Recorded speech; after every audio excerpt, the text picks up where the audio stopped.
Hello, BookTube, and welcome back to Poetry Friday. I have a location poem for you today. Always a dicey thing. Plenty of poets do them. I'm sure you know some of the most famous poems in the world are location poems. But it's a dicey thing. The poet is very much eulogizing a place that the poet must know most of their readers have not visited.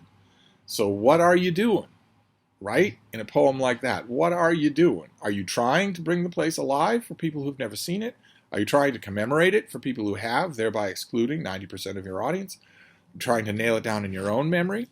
Always a fascinating thing. We'll get to many other location poems. And this one is not a field or a ruined choir or whatever.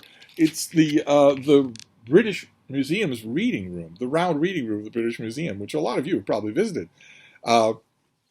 Its old incarnation, there was a reading room, a famous round reading room with painted clouds up on the near the dome, where people would go and spend the whole day. And that's what the poem is by Lewis MacNeice, an Irish poet from the first half of the 20th century, and it's called the British Museum Reading Room. And this is that poem. This is the British Museum Reading Room. Under the hive-like dome, the stooping haunted readers go up and down the alleys, tap the cells of knowledge, honey and wax, the accumulation of years. Some on commission, some for the love of learning, some because they have nothing better to do, or because they hope these walls of books will deaden the drumming of the demon in their ears. Cranks, hacks, poverty-stricken scholars, in pince-nez, period hats, or romantic beards, and cherishing their hobby or their doom. Some are too much alive, and some are asleep, hanging like bats in a world of inverted values, folded up in themselves in a world which is safe and silent. This is the British Museum Reading Room. Out of the steps in the sun, the pigeons are courting, puffing their ruffs and sweeping their tail or taking a sunbath at their ease. And under the totem poles, the ancient terror, between the enormous fluted Ionic columns, there seeps from heavily jowled or hawk-like foreign faces the guttural sorrow of the refugees. And you notice the poem has a kind of a false ending, right? Which is always interesting when a poet does that. The second stanza ends with, "This is the British Museum Reading Room," period.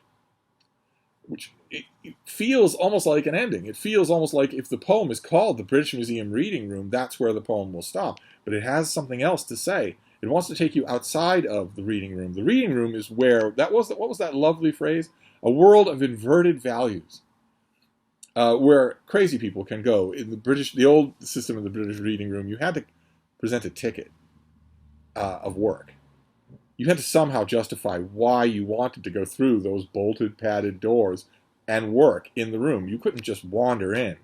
You could basically do that, but you had to present a ticket of work. You had to present some sort of justification for why you were there.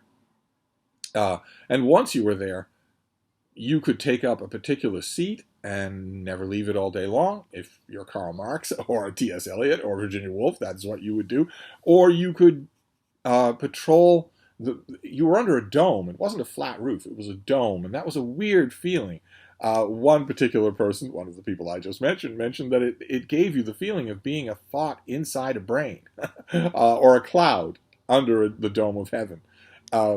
And you could while away the day there if you wanted to. There were books everywhere. There was a quiet, helpful staff who were, for most of the years of the British Reading Room, they were largely unjudgmental.